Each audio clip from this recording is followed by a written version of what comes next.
My cousin gets stuff. Hey everyone, how are you doing? I'm going to get started with our first panel of the day, and this is going to be LEDs versus metal halides and high pressure sodiums. So I'd like to start off today by introducing our panel. We have Mr. George Cambell. We have Leif. We have Peter Armando. So I'd like to start off by having you introduce yourselves further and then tell me a bit about your journey. Tell me about your company, starting with you, George. I work for a group called Griffin. It's one of the first publicly traded legal cannabis companies. My job there is to work with them and seek out, find, acquire, and merge with individual or sophisticated technologies specifically for the cannabis industry, for agricultural growth. I'm here actually representing a couple brands that we work with. One of them is Truth Lighting, that's why I'm sitting here. It's an LED lighting company. And also OGT, which is a microbial nutrient, and a Jurassic O2, which is an oxidation system, over in my little corner over there. But right now, I'm here to discuss Truth Lighting, and my journey is just like everybody else's. It's still going. It's new. I've invented it every day. So for the most part, I work with commercial growth, and I work with hydroponic shops and supplying lights and products for consumer growers and also commercial growers. Thank you very much. Mr. Armando. My name is Peter Armando. I work for Griffin Greenhouse Supply. We're the largest horticultural supply company here in the eastern side of the United States. We created a vision 2 years ago that works on the cannabis industry, bringing supplies mostly to commercial growers and or hydro stores. So I currently work 7 days a week on the commercial grow side. Every aspect from design, build out, cultivation, anything that has to do with the cannabis. Hey everybody, my name is Leif. I work for Promax Grow Lights. I'm the global manager for sales as well as the social media administrator. So I work our social media sites, so make sure to check out Promax Grow. I'm a grower myself. I tried LEDs many years back, and they weren't where they were today. And I actually used HPSs. I kind of used everything when I was younger. And I was one of those young athletes who had been injured in car accidents. They began prescribing opioids when I was 16 years old in high school. My grades began to slip, and tried cannabis. And it worked wonderfully. I stopped taking the painkillers. My grades went back up. I went to school for baseball. Did it for 2 years and decided I didn't want to do it anymore. And I took my academic scholarship somewhere else, and I ended up getting a real estate license and going into the cannabis industry. So I've kind of been everywhere, and it's a great field to be in, and highlights are spectacular. And that's actually how I ended up working with Promax Grow, because I believe in the product and technology is finally your guys. Thank you guys very much. And then everyone's doing fantastic. If you all just speak in the mics and tell people in the back who's having a little bit of a hard time hearing your fantastic answers. So this is about growing. How long have you guys been growers for? So I live in New York City. I don't grow there. I grow begonias, and I do utilize my technologies for those particular plants. But I work with friends and colleagues that grow in Rhode Island to Maine and Massachusetts. So that's my extent. I was a commercial grower for myself for 30 years, then went to work for Griffin for the past 10 years. My job has always been, as a technical sales, is I basically infuse myself into the grows, be the guy as a salesman. After I was injured in a bad accident when I was about 16 years old, I started using cannabis, and being where I was, it wasn't affordable to use it as a medicine, so I began cultivating it, and I've been growing on and off for about 7 years. Thank you. And what I love so much about this panel is that everyone here is so versed in growing and technology. Then I wanted you guys to talk about, I know you guys all work for separate light companies. What is the big difference between LEDs and the metal halides and the high pressure sodiums? Initially, right off the bat, it would be cost.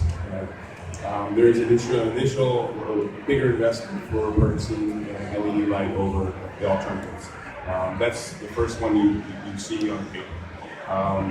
But then down the line, the cost savings actually start peaking up, and with less maintenance and less additional technologies you need or ventilation you need to cool the lighting systems, then it actually pays off. And then along the lines, what you get out of an LED is a much higher spectrum. And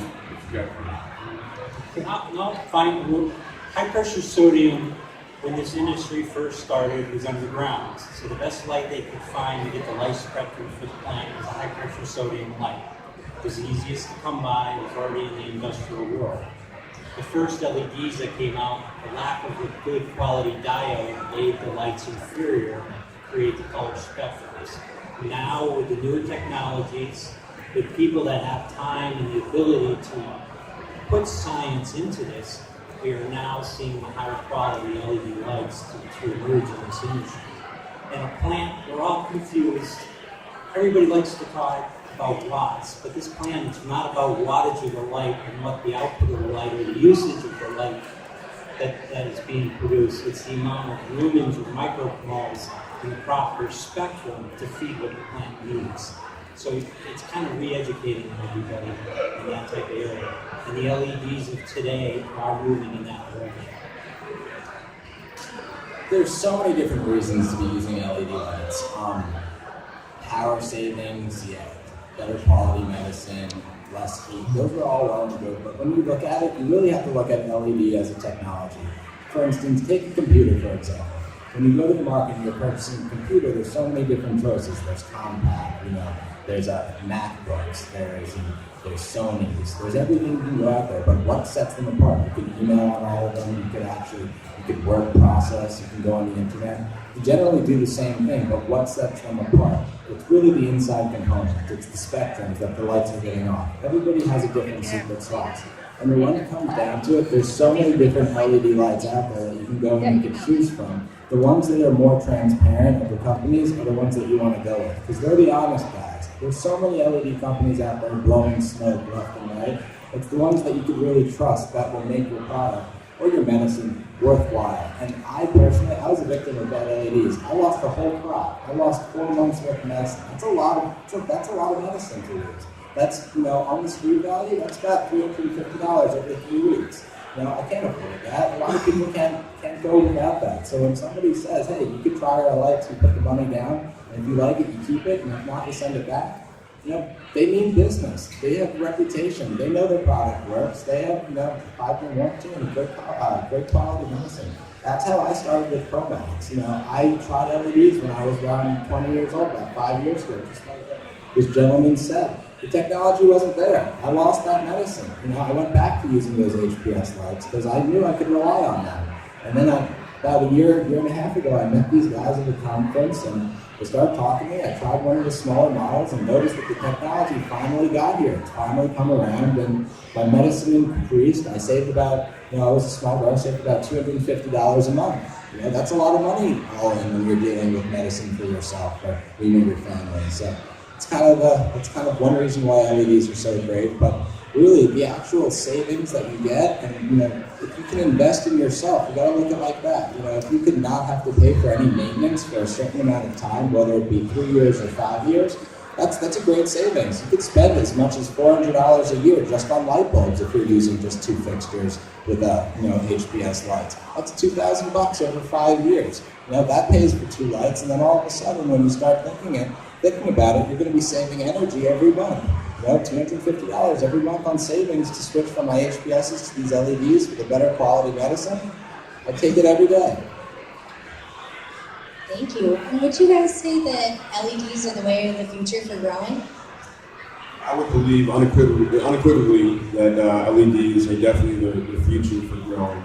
Nothing's going to replace the sun, not of yet, but when you look at the advancements of what we're working on over the last year or two, the spectrum that we're pulling out of what my particular company is doing is higher than any other light that's available on the market right now. Now, being able to get the full spectrum to emulate the sun, you need to mix and match. You know, LEDs are phenomenal. They're a great way to go, but you know they're different for every grower. You know, it takes a bit up here and a bit up there to make the best plant grow. So, you know, LEDs absolutely will be the wave of the future. Right now, nothing's going to replace the sun, but if you're looking to lower costs, have less maintenance, and depending on what you're growing, then the LED is a fantastic route to go. Based on if you all stop by our booth today, you can see we already lean towards LEDs. We brought two different ones for people to see. The idea behind LEDs is you've got the ability now to almost write the recipe in the fluctuations in the light bands to do your complete grow. It does mimic the sun. You can actually, because we're playing around with modern medicine, we can actually fine-tune the program to hit the same plant consistently time after time. So actually, with being in time, we're going to be a little bit better than this. So, in our theory, yeah, LED is the way to go. Well, I hate reverting back to my computer analogies, but you gotta look at it like this. With technology advancing year by year, HPSs came out in the 70s. Are you guys still using floppy disk drives? No, I'm not. I have a flash drive in my pocket. You know, I got those pocket drives, the ones that go in your keychains. Technology advancing so far that you could do anything with these lights at this point. You know, a light that gives off no heat and a spectrum that you derive from NASA, it's impeccable. You take the study of plant growth in space, you can put it into any chip, and we're actually able to hit our spectrum perfectly. We replicated the sun. And not only is it easier to grow indoors now with our fixtures, but when you're in a climate with a region where the sun is lacking, for instance, in the northern part of America, Central America, or not Central America, I apologize, but like Canada and even Alaska, they have light deprivation. They can't grow outside. They need some type of light that they can grow their medicine indoors. And by having an LED that's a low watt draw and a light that you can actually afford to use monthly, then that's absolutely the way of the future, especially with the way our country's going. It also depends on what LEDs on. I mean, every plant is different. So if you're growing cannabis, or you're legally growing cannabis, you definitely want to do your investigation and find out which LED provides that spectrum that's going to be the best legal candidate for growing cannabis compared to tomatoes, compared to whatever you're growing. They're different. So you really should do your investigating and find out which light actually has that specific spectrum to maximize the growth of your cannabis plant, as opposed to taking a tomato or a greenhouse LED and turning it into a cannabis light. It just will not provide the same spectrum. That's a huge difference. You can put LEDs anywhere, and if you're growing cannabis, you want to make sure you reach that particular spectrum for that particular plant. And that's why one of the reasons why the lighting company that I work with, Free Lighting, has been so successful, because it was specifically designed for cannabis growth. It wasn't a tomato or a greenhouse light turned into a cannabis growth light.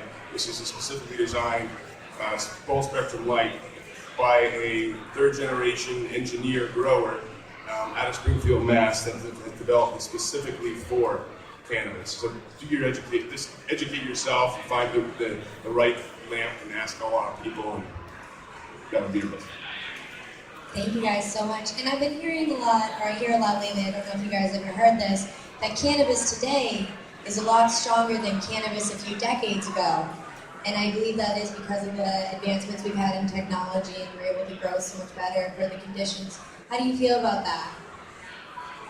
I think it's great. I mean, other than you just got to be careful with what you ingest, I guess. But you're absolutely right. The technology has advanced. I mean, you could say the technology has advanced and increased the potency for cannabis. LED specifically, absolutely. I work with strictly extraction grow facilities, and they use LEDs to increase the trichomes for their plant, where they wouldn't necessarily get the same from Dublin or Southern Chicago. And utilizing LEDs could definitely pull some very interesting high strain cannabis. That's kind of two-sided question. Yes, we do have stronger strains today because it's an open market worldwide, kind of like the internet. So yes, the technology has made better strains, but also like the internet, there's a lot of misleading information. So I'm going to say, let's wait for the science, guys. And just be careful of what you're ingesting. Let's wait for the science. Absolutely. Medicine is totally advanced. Look at where it was 120 years ago. They were still putting leeches on people and bleeding them when you had a fever. That didn't do anything, but they still did it. Back in the 70s, yeah, they're the best pot on the streets were probably around anywhere from 8 to 12%. And now you can go into the dispensary and you're seeing somebody grow 30+ THC. Of course, the studies aren't there yet. Who knows what it does to the body? But at the moment, the only thing you could do is relieve the illnesses that you have and have a better quality of life at the moment. So hopefully, with one day, they're going to start doing more and more regulations and more studies with our government, progressing the way it has been towards the steps of either legalization or full-blown medicalization across the country. And we're only going to learn more about this plant. So far, so good. So, let's see where it goes. Thank you. And what other technological advancements are you seeing with growing? Over the last couple of years, there's a lot of really interesting things that come out. I'm sure the whole panel sees these technologies come out, whether it's LED advancements or oxygen-infused irrigation, or even utilizing electricity to increase the root stimulation. There's all kinds of new technologies that are coming out and being tested. So it's got to do your research, but it's definitely you're going to see a lot more in the next couple of years. And what's amazing is most of it is actually stemming from the legal cannabis industry. So a lot of these technologies that we're pulling out now could be easily transferred into the sustainable agricultural industry, and I'm sure it will. But what's really interesting is that it's actually stemming out of this legal cannabis industry. We're seeing in the cannabis industry today, it's kind of, we're seeing a mesh of the greenhouse industry with the cannabis industry. So now we're getting hybrids in greenhouses, hybrids in buildings, using chiller technologies instead of HVAC, anything and everywhere. Fertigation programs, fertilizer design systems, irrigation systems. It's all about taking out the human aspect and making it mechanical reproduction. So yeah, it's like anything else, and like he said before with a computer, what you might buy today is new technology that didn't have. Could you repeat the question one more time? Sorry. Yeah, absolutely no problem. So I was wondering, what other technological advances are you seeing with growing? Well, as I mentioned, we're kind of just coming out of the dark scene.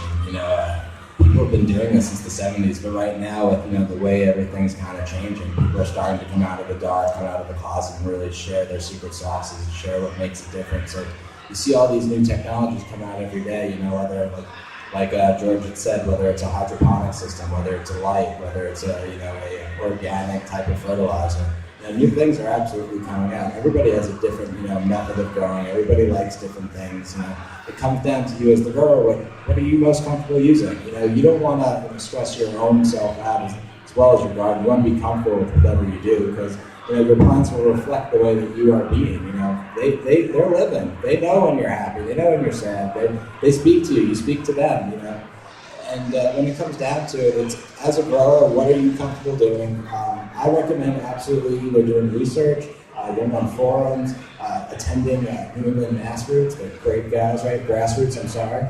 They're great guys. Mike is an awesome teacher. Everybody there is very knowledgeable, and they really take it, step by step through the process and really how to go about getting in this industry and how to grow. But it really comes down to you as a grower and what you're comfortable doing. And absolutely, technology is advancing left and right. New products are going to be coming out every single day, and it's only going to get better. Right now we're just starting out. This is just the beginning. So hang in there, everybody. Thank you. And I was wondering, because there's so much going on, what would you tell growers that are walking around this convention? What are the kind of questions that they should be asking? What are things that they should be looking out for? If they're just starting to grow, and I've been in this industry for a few years, worked in other industries. And one of the things that I've noticed about growing from the folks that I've worked with, colleagues and friends and commercial grows, well, most of the consumer, just the consumer or the individual growers, keeping it simple is number one. Keeping it simple and keeping it as easy as possible to cultivate the product that you're looking to get. And looking at all these new technologies, absolutely look at them, do your research, test them here and there, but trying to keep it as simple as possible makes everything easier. That's what I found. I think at this point, knowledge is key. This day and age, there's plenty of people to talk to, plenty of forums to ask questions about. Reach out and talk to people. And it's a very open industry. You can ask a lot of questions and stuff. So yeah, don't make it based on what we're telling you up here on the stage. Ask around, talk to people. You got more people to talk to in this industry than this in my other. This is a very new industry. Right now people are just starting to speak about all different types of methods that they've been using. So I'd say the biggest thing to tell the growers is don't overthink. Like George said, keep it simple. Really think about it logically. If you can't figure out the question, absolutely go on a forum, reach out to somebody. I'd say attend the class. If you have the time, why not? Go to a free night. Learn something you're interested in. It keeps you healthy, keeps your brain moving, keeps you active, and it keeps you interested in something that you like. And also, there's people, like I mentioned, this industry has been around for years and years and years. Now all of a sudden, people are actually able to communicate with one another without having to be afraid about being locked up forever. Take advantage of that. Back in the 70s, 80s, people would be killing to get advice like this. Be able to communicate with a network of growers who have all different types of vast information. Are you kidding? This is like the government's worst nightmare back then. Now, hey, things are changing, laws are changing, everything's moving forward. Let's definitely don't be ashamed. Reach out. Everybody's really nice. Just be respectful. And, respect one another. Kindergarten rules. Treat everybody how you'd like to be treated, and you'll be fine. I've definitely found that out in this industry. If you have questions, or if there's a product, or there's something you want to try, a lot of these companies are very accessible. And if they're not accessible, if they won't share with the information of how to use that product, or what it's good for, or how not to use the product, don't use it. But a lot of these products, you can reach out, and you can reach out to any of us or any of our groups, and we can probably help facilitate and figure out the best way to set up your grow or introduce you to someone else. And a lot of companies are doing that in this industry. So, don't be afraid to reach out, email, or call the company and ask the questions. Don't be afraid of silly questions either. Everybody's kind of learning. We're still inventing this industry on a daily basis. So, ask a lot of questions to be your research. Thank you, and I love that you were saying that there are no such thing as silly questions. And with that, I'd like to take a couple questions from the audience.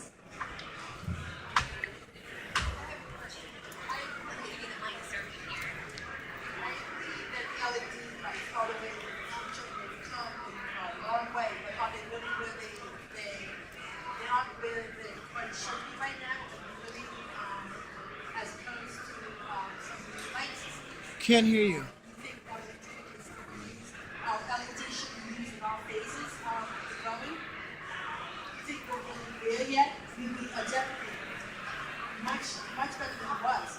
So your question is, are we there with LEDs? Yeah. I mean, depends on what you're. If you're growing cannabis, you have to explore all the options. If you're growing strict LEDs, awesome. If you're setting up a commercial extraction facility and you're utilizing a customized LED, for example, what we might do for a facility to obtain the best quality cannabis for that particular extraction process, then yeah, that is a phenomenal route to go. But at the same time, maybe you don't need just LEDs. Maybe you need an additional gas light, right? And I do that all the time. I work with groups that they're interested in getting high quality products and they want full spectrum. LEDs have a phenomenal spectrum, but you might have to mix and match. Maybe we're not there, and nothing's going to be the sun. I think it's there. It's just how you use it and which group you're working with and which product. the best answer to that is, yeah, I mean, cutting and chrome in the first stage, T5 is enough. Okay, you don't need to have LED technologies there. Okay. When we go to veg and flower, you have the ability in LED lighting to flip the switch. So you don't have to move the plant anymore from veg to flower. The plant can stay in one spot. The light can do it itself. Okay. So then it gets down to a cost analysis. Yes, maybe you might be able to buy a metal halide cheaper, but in the end run, what would you rather have? One light that you can change and not move the plants around, then you have that dedicated veg. I mean, price is definitely obviously factor, but I want quality things. I want a bonus for my daughter, and I'm spending more than my mortgage buying it for her. So I want a quality light. I'm not interested. This is going to save me $100. That really isn't a big factor. Does any of you have any experience with the double ended lights? I've grown with every fixture basically out there personally. I'll say that our LED is there. We even offer a trial program. We put down our wholesale rate. You can try it for 100 days. At the end of the 100 days, if you like it, you can keep it, and if not, you can send it back for a full refund. We're very confident in our fixture. I've vegged with T5s, I've vegged with HPSs. I hated T5s. My rig formations were terrible. I was using a 600 watt HPS, and I ended up switching over to my Max 600. Not only is it a watt draw less than some of the T5s out there, but there's no maintenance for 5 years, so you wouldn't have to pay $40 to replace every single bulb every other year or something like that.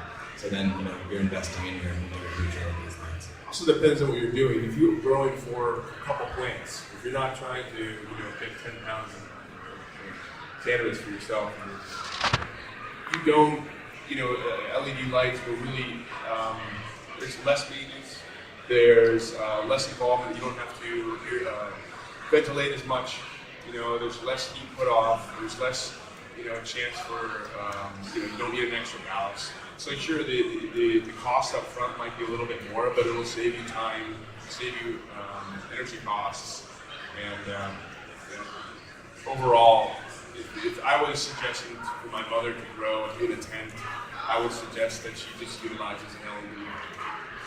Thank you very much. I have another question. I just want to let everybody know, I'm going to leave my cards up here, so if you guys think of anything later, feel free to take one and give me a call or shoot me an email. Yeah, thanks for coming, guys. You guys are being way too simple. Could you, gentlemen in the blue shirt, tell me why your LED is better than the other guy's LED? The gauntlets in the back. Speak a minute about the individual LED itself. You sell a light system, a light fixture, but the LED, why would your LED itself be better than his LED? Sure. Well, I wanted you to know all of our products are phenomenal products. These guys all work very hard and they've all developed advancements in LEDs. Without them, we probably wouldn't be here